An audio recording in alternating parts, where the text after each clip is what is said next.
함께 보실 말씀은 디모데전서 5장 17절에서 6장 2절 말씀입니다.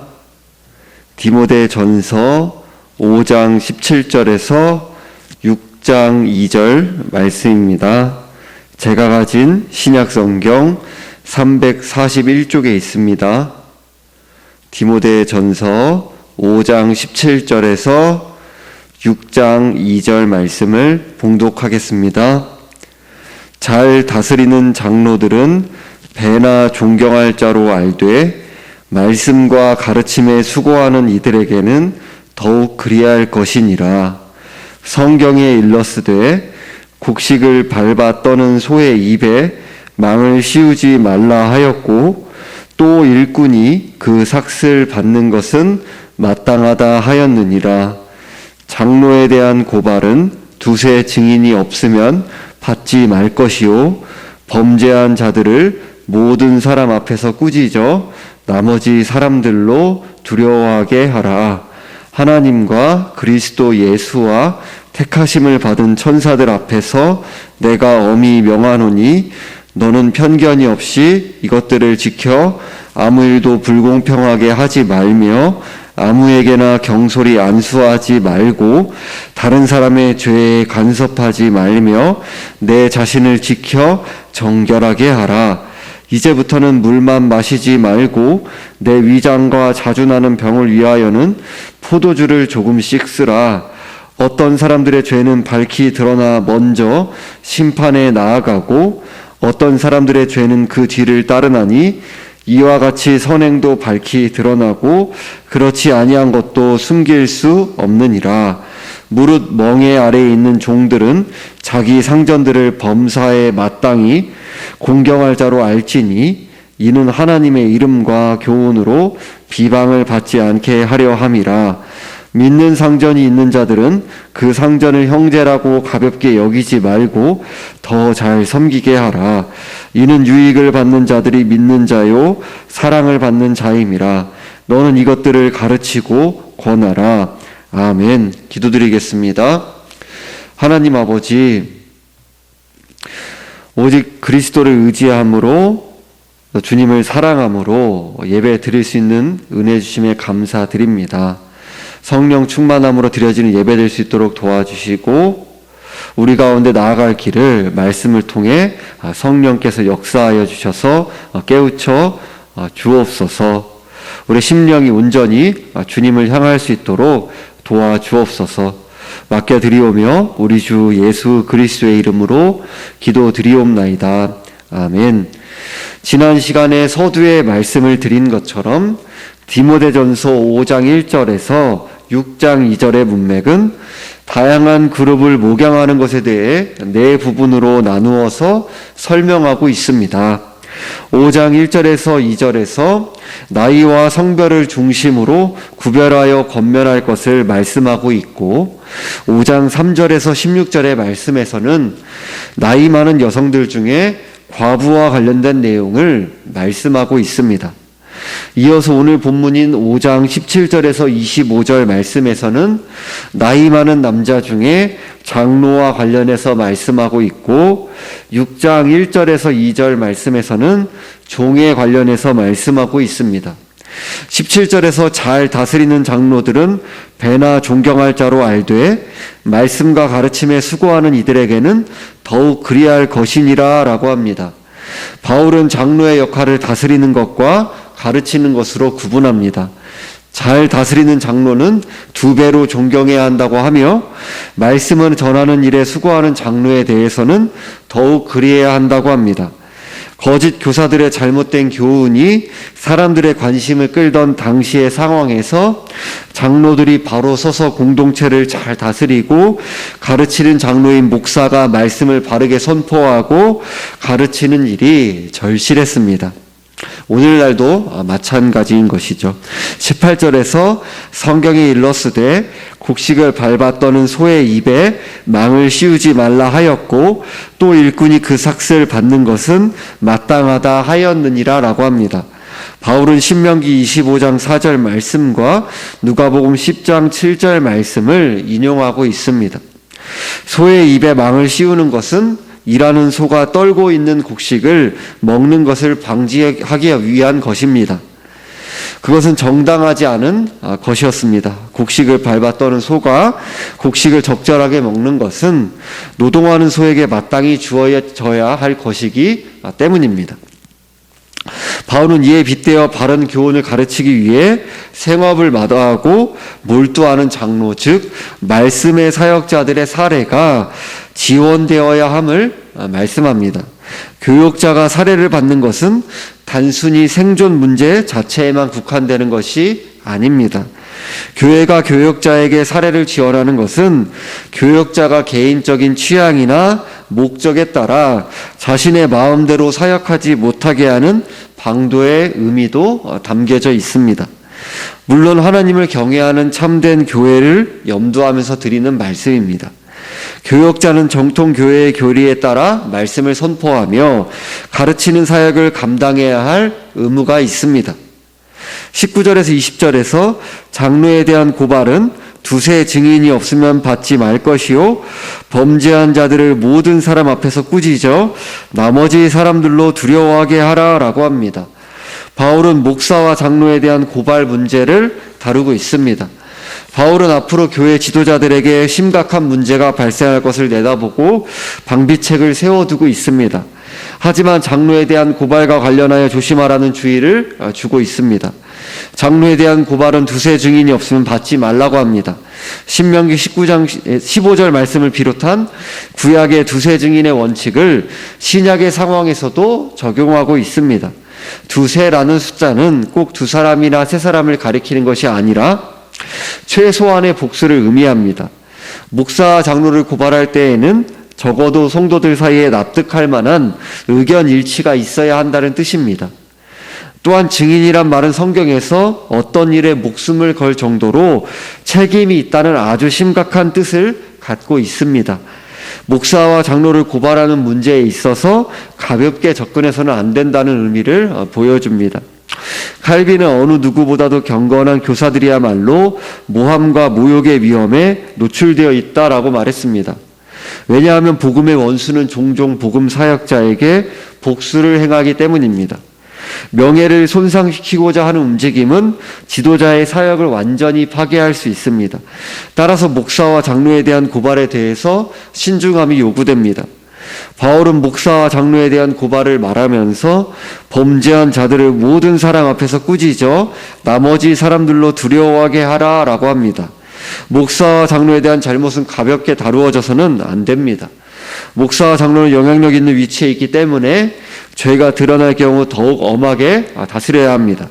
그리고 목사와 장로가 개인적인 훈계를 받아들이지 않고 회개하기를 거부하며 계속적인 범죄를 범한다면 이 문제를 공중 앞에 드러내는 슬픔과 수치를 피할 수 없습니다.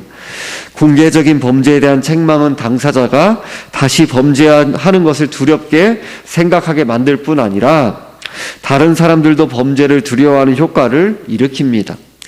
즉 목사와 장로가 범죄를 저질렀거나 아니면 어떤 사람이 결백한 목사와 장로를 무고하는 범죄를 저질렀든지 범죄한 자 또는 무고죄를 지은 자를 공개적으로 책망하는 것은 당사자뿐 아니라 주위의 사람들에게 범죄를 두려워하게 만드는 큰 영향을 끼치게 합니다.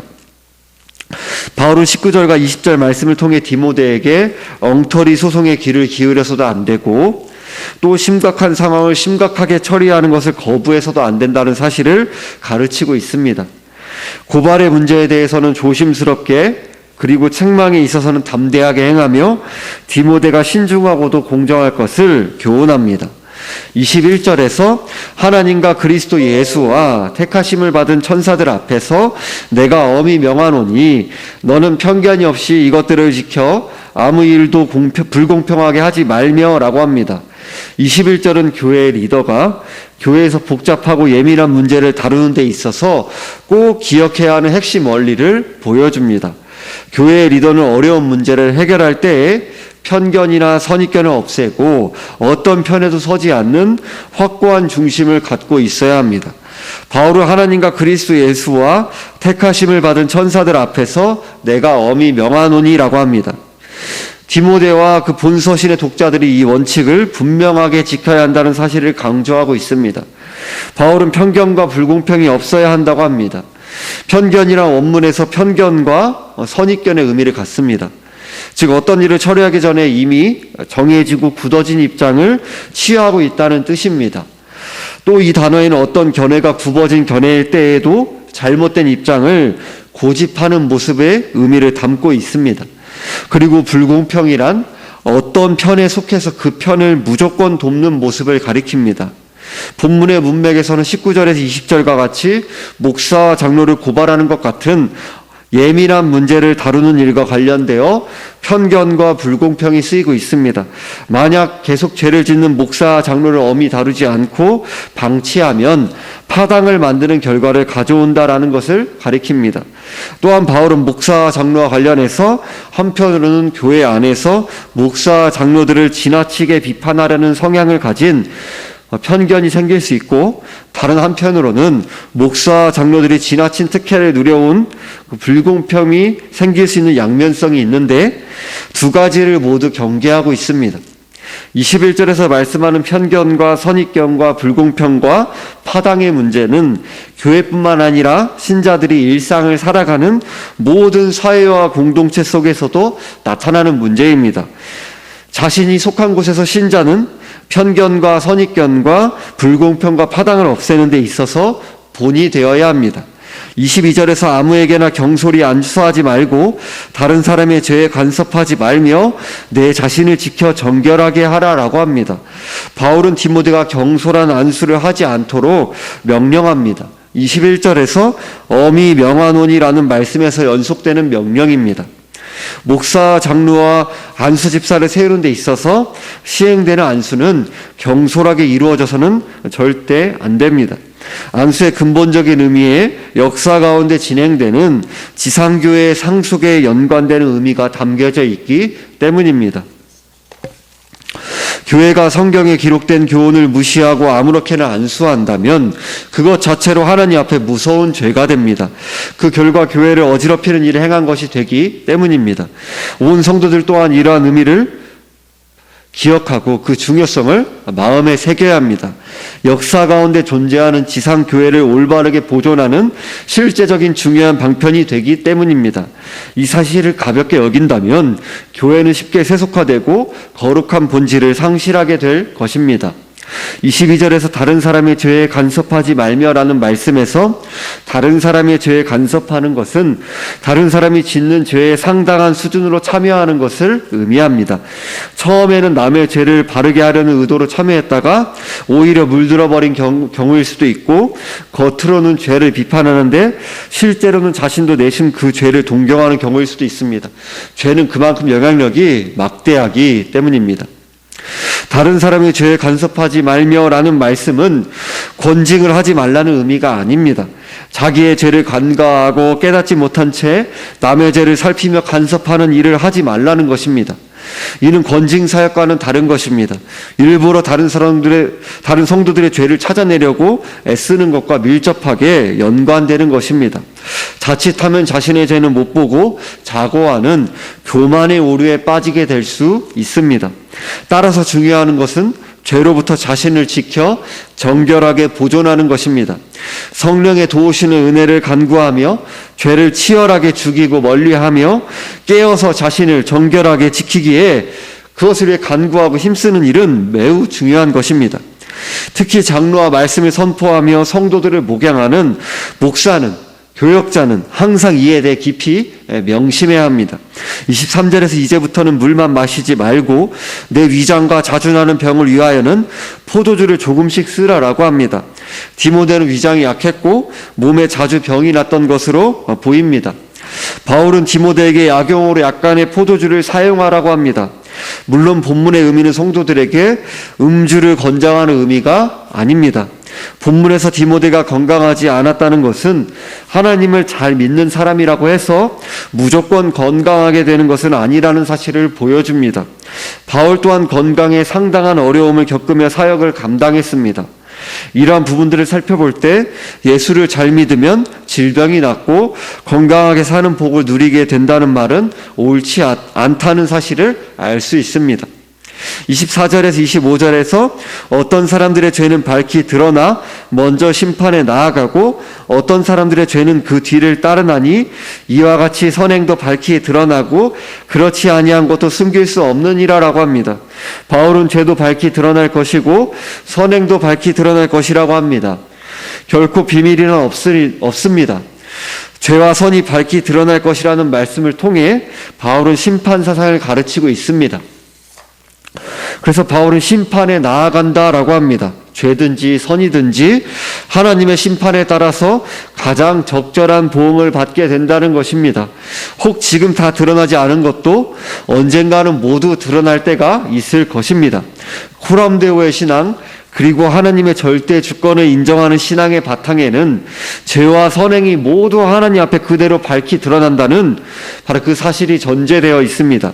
모든 성도들은 이 사실에 대한 분명한 깨달음을 가지고 하나님을 경외하며 살아가야 합니다. 이어서 6장 1절에서 물은 멍에 아래에 있는 종들은 자기 상전들을 범사에 마땅히 공경할 자로 알지니 이는 하나님의 이름과 교훈으로 비방을 받지 않게 하려 함이라 라고 합니다. 멍에는 동물을 묶어두는 장치를 가리킵니다.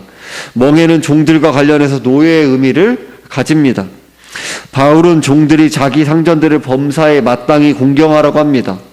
종들이 주인을 잘 섬겨야 종들이 믿는 하나님의 이름이 더럽혀지지 않게 되고 하나님의 말씀이 선한 것으로 밝혀지게 되기 때문입니다. 21절에서 2절에서 믿는 상전이 있는 자들은 그 상전의 형제라고 가볍게 여기지 말고 더 잘 섬기게 하라. 이는 유익을 받는 자들이 믿는 자요 사랑을 받는 자임이라. 너는 이것들을 가르치고 권하라라고 합니다. 바울은 신자인 종이 불신 상전을 공경하고 섬겨야 하며 신자인 종에게 신자인 주인을 더 잘 섬겨야 한다고 합니다. 주인도 종도 모두 신자인 경우에 종이 눈가림만 하는 요령을 피울 가능성이 있습니다. 종들은 상전의 형제라고 가볍게 여기지 말고 바로 신자라는 이유로 상전을 가볍게 여겨서는 안 된다라고 주의를 주고 있습니다. 왜냐하면 주인의 사업을 불리하게 만드는 결과를 초래할 것이고 마침내는 경솔하게 행동한 종 자신도 파멸에 빠지는 무서운 결말을 맞이할 것이기 때문입니다. 믿는 종들이 믿는 주인을 더 잘 섬겨야 하는 이유는 유익을 받는 자들이 믿는 자이며 사랑을 받는 자이기 때문입니다. 그리스도인들의 정체성은 자유함을 얻은 노예라고 할 수 있습니다. 그리스도를 믿음으로 죄에서 자유함을 얻고 하나님을 섬길 수 있는 자유를 얻게 되었습니다. 구원의 신앙은 죄의 노예 상태에서 자유함을 얻는 것입니다. 바로 이것이 사회적 신분이 무엇이든지 바로 그것을 초월하는 인생의 참된 주인이 되시는 그리스도를 소유한 참된 자유자의 삶입니다. 반대로 사회적 신분이 자유인이라고 하더라도 인생의 참된 주인이 되시는 그리스도를 소유하지 못한다면 실제로는 죄의 노예 상태로 살아가는 것입니다. 신자는 자신을 위해 살아가지 않고 하나님 위해서 사는 새로운 가치관을 가지게 되었습니다. 그래서 신자는 종으로 살면서도 하나님의 이름을 드러내며 살아갈 수 있게 되었습니다. 신앙으로 얻은 자유함은 자신을 위해서 쓰는 것이 아니라 주인을 위해, 주인이 되신 그리스도를 위해 자유함을 드리는 것입니다. 또한 자유함을 얻은 그리스도의 종으로 하나님과 이웃을 위한 종으로 섬기며 온전한 그 자유함을 더욱 누려가는 것입니다. 더 알아가는 것입니다. 자유를 얻게 된 나의 더 많은 부분이 진정한 자유자로서 내 삶의 그 모든 영역 가운데 그리스도의 그 주인 되심, 그 주되심을 드러내면서 그리스도의 것으로 그리스도가 나타나는 자리로 우리의 삶의 그 가정이, 직장이, 인간관계가, 삶의 자리가 그리스도가 드러나는 그 자리로 쓰임 받는 것입니다. 기도하겠습니다. 하나님 아버지, 우리에게 그리스도를 믿는 믿음을 허락하여 주셔서 하나님을 섬길 수 있는 자유, 이웃을 섬길 수 있는 자유를 허락하여 주심에 감사드립니다. 오늘 장로와 종에 관한 그 말씀을 살펴보면서 우리들이 하나님 앞에 어떤 자리로 부름받았다든지 그것이 어떤 의미가 되었든지 그 부름받은 그 자리, 직분, 섬김의 자리를 또 감사함으로 여기며 주를 의지함으로 충실함과 진실함으로 그 두렵고 떨림으로 구원을 이루며 주의 영광과 주의 나라와 주의 몸된 교회 위에 섬겨나가는, 하나님 앞에 섬겨나가는 우리의 삶이 되게 하여 주옵소서. 범죄함을 우리들이 가볍게 여기지 아니하게 하시고 하나님 앞에 깨어올 수 있도록 도와주시고, 죄를 미워하고 성령 의지하여 죄를 죽여나가며 죄를 멀리하며 하나님 말씀 굳게 붙들고 순종하는 삶을 치열하게 힘써 나아갈 수 있도록 도와주옵소서. 하나님 아버지, 우리들이 교회에서 또 직장에서 삶의 자리 가운데서 우리들이 평등한 존재로 부름받았지만 또한 주께서 세우신 권위와 질서가 있는 줄 압니다. 그것을 우리 존중하게 하여 주시고, 그것 가운데 또 순종의 삶, 그 질서 가운데서 우리들이 그 존중하는 삶, 그것에 따라서 우리들이 그것을 잘 마음에 새기고 지켜나가는 삶을 살아갈 수 있도록 도와주옵소서. 우리들 그 직장을 살아가면서 또 삶의 여러 자리들 가운데서 그 불신자들과 함께하는 가면서 주의 말씀의 그 교훈을 굳게 붙들고 우리 맡겨진 자리 가운데 하나님 앞에서 그 충실함과 진실함 섬겨나감을 통하여서 하나님의 영광이 되고 또 이웃에게도 기쁨이 되는 삶을 살아가게 하여 주옵소서.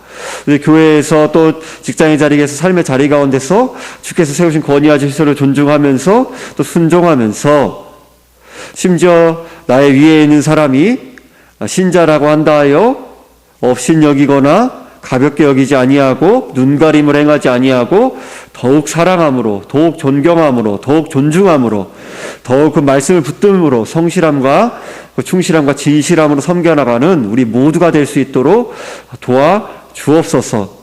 사람에게 인정을 구함이 아니오 하나님 앞에서 하나님의 인정, 하나님의 기쁨이 되는 그것을 구하며 나아가는, 어떤 대가와 보상도 바라지 아니하고 오직 주의 영광과 주의 나라 주의 몸된 교회를 위해 참된 자유자로서 하나님 섬기고 이웃을 섬기고 성령을 의지하여 말씀 순종의 삶으로 힘써 살아내게 하여 주옵소서. 그러함으로 우리의 삶의 자리 구석구석마다 가장 작은 자리에서도 예수의 성품이, 예수 그리스도가 드러나는 삶으로 자라나갈 수 있도록 도와주옵소서.